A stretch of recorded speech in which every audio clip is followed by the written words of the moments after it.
এখানে নিয়ে এসেছে পার্শে মাছ।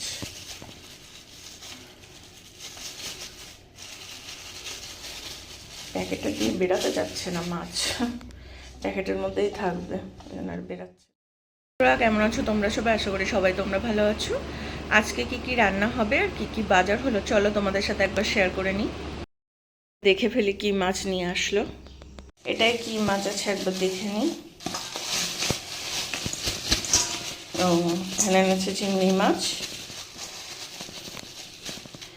চিংড়ি মাছ নিয়ে এসেছে অনেকগুলোই, বেশ। এতে আর একটা চিংড়ি মাছ ভিতরে আছে, বের করতে হবে। এদিকে কি মাছ নিয়ে এসেছে দেখি।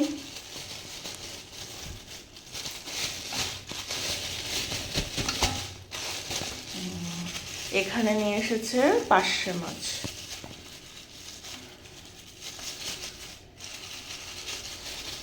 প্যাকেটটা দিয়ে বেরাতে যাচ্ছে না, মাছ প্যাকেটের মধ্যেই থাকবে, আর বেরাচ্ছে না।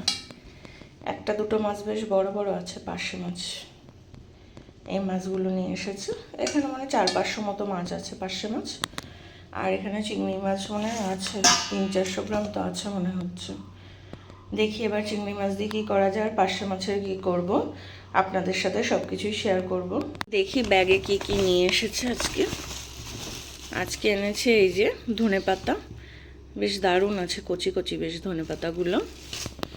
আর কি আছে দেখি।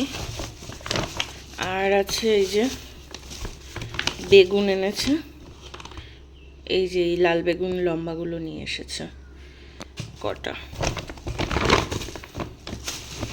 আর পটল নিয়ে এসেছে, উচ্ছে নিয়ে এসেছে। সব এর ভিতরে ঢালি আগে আমি। সব এখানে পটল, উচ্ছে, টমেটো, বেগুন এইসব নিয়ে এসেছে।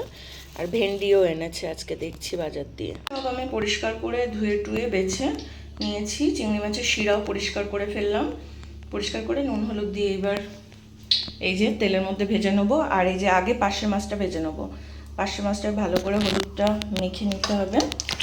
হলুদ আর নুন দিয়েছি এর ভিতরে, মেখে নিয়ে এবার আমি তেলে ছেড়ে দেবো একটা একটা করে এইভাবে।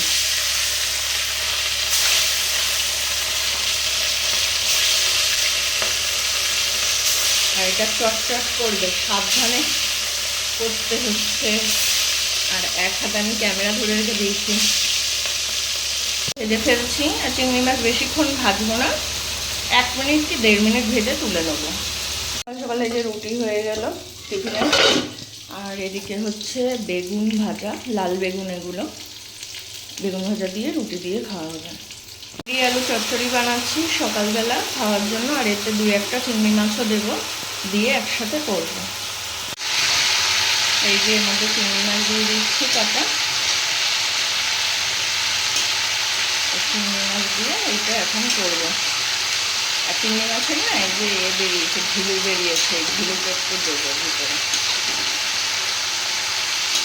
বেশ সুন্দর লাগে খেতে এই ঝিলুগুলো।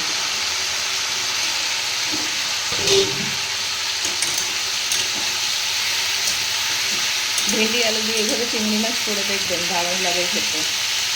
আমরা মাঝে মধ্যেই করে খাই। দিয়ে আলু দিয়ে চিংড়ি মাছের তরকারি পুরো রেডি। আর দেখুন কেমন লাগছে, দারুণ লাগছে কিন্তু। এবার রেখে দেবো এটা তুলে। হয়ে গেছে প্রায়, একদম কষা কষা হয়ে এসেছে। এবার তুলে রাখবো। পটল দিয়ে আলু দিয়ে চিংড়ি মাছ দিয়ে হবে, তার জন্য আমি ভালো করে পটলটা আর আলুটা ভেজে নিচ্ছি এখন। হলুদ আর নুন এখনও দেইনি, আগে ভেজে নেবো তারপরে দেবো, নাহলে নিচে লেগে যেতে পারে। নুন হলুদ দিয়ে টমেটো দিয়ে ভালো করে ভেজে নিয়েছি। মশলা দিয়ে দেবো এবার। মশলাটা করা হয়ে গেছে। পেঁয়াজ রসুন কাঁচা লঙ্কা বাটা, একটু শুকনো লঙ্কা দিয়েছি, আর জিরে গুঁড়ো দিয়ে দিলাম। দিয়ে এবার কষিয়ে নিতে হবে ভালো করে। চিংড়ি মাছগুলো সব দিয়ে দিয়েছি, এবার কষিয়ে নিতে হবে ভালো করে। আর একটুখানি জল দিয়েছি, মশলা দিয়েছি তো পুড়ে যাতে না যায় তার জন্য। দিয়ে এবার ভালো করে কষিয়ে জল দিয়ে দেবো অল্প করে। ঝাল বসাবো। নুন হলুদ 5 ফোড়ন, আদা পেঁয়াজ কাঁচা লঙ্কা সব দিয়ে বসিয়ে দিলাম মশলা। এবার আমি কষিয়ে নেবো এটা। কষিয়ে নিয়ে জল দিয়ে পার্শে মাছগুলো দিয়ে দেবো। এদিকে পটলের তরকারিটা পুরো হয়ে এসেছে, নামিয়ে ফেলবো 2 মিনিট পরেই। আর ওদিকে মাছের ঝালও হয়ে গেছে, নামিয়ে নেবো সব। কেমন লাগলো কমেন্ট করে জানাবেন তরকারিগুলো। কেমন লাগলো ভিডিওটা অবশ্যই জানাবেন। ভালো লাগলে লাইক, শেয়ার, কমেন্ট আর সাবস্ক্রাইব করে সাথে থাকবেন, পাশে থাকবেন। আরও নতুন নতুন ভিডিও নিয়ে প্রত্যেকদিন চলে আসবো আপনাদের সাথে দেখা করতে।